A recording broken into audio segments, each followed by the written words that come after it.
invisible virus spread from one country to another country in an unstoppable manner. So far, COVID-19 outbreak has spread to all continents except Antarctica. Obviously, China is not the only victim of this disaster. What will humans do when this century plague sweeps the globe?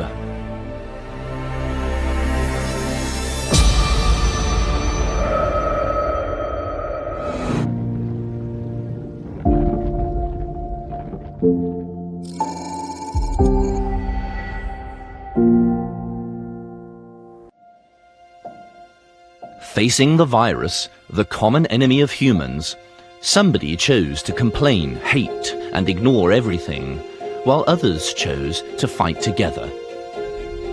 My understanding of this disease, I know that it's possible to stop, it's possible to win this battle. Because I'm in front line, I see the news, I know that they are fake news, but I do not take care of that. I'm Dr. Glele Arouletonha. I'm from Benin Republic in West Africa. My responsibility was to take to do the screening of the patient, to take the temperature of some coming patient, to register the case, the new case, or those who are on suspicion of the disease. What made me really deep impression about my colleague was most of them didn't see their family for nearly 1 month. It's really touching. Their doctor, their son, their mother, all are in their house.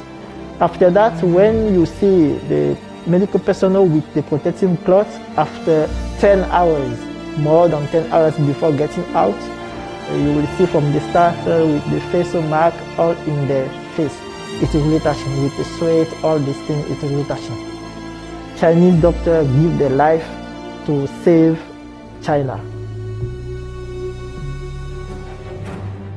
Virus doesn't know any country, doesn't know any races, doesn't know color.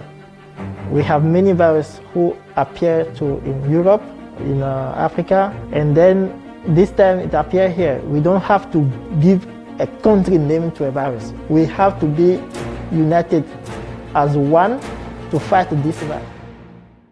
In 2014, it's true that Africa has a huge infectious disease called Ebola.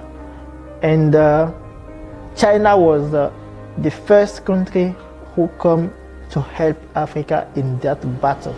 So those are the staff who give me the motivation to say, if China, I know if it happened to my country, Benin, Chinese people, Chinese government should be the first country who support us. At present, the death toll caused by COVID-19 has exceeded the death toll from SARS and Ebola, and its infectivity is far more than most viruses known to humans. COVID-19 brings not only death to humans, but also complaining, panic, and forcibly restricts human economic activities. This is Neil Bush. I'm the chairman of the George Herbert Walker Bush Foundation for U.S.-China Relations. There are just so many stories that have impressed me about China's development.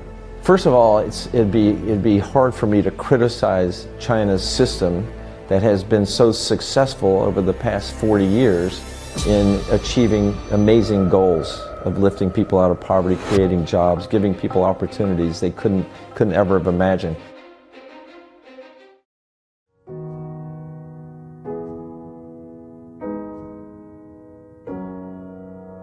Your country has done so much to keep the virus in China and to keep people from China catching the virus at the expense of your economy. And if this virus ever gets into the United States, it's hard to imagine the United States being able to muster the courage to say, okay, we're going to shut our economy down for like 4 or 5 weeks, because we don't want people to get sick.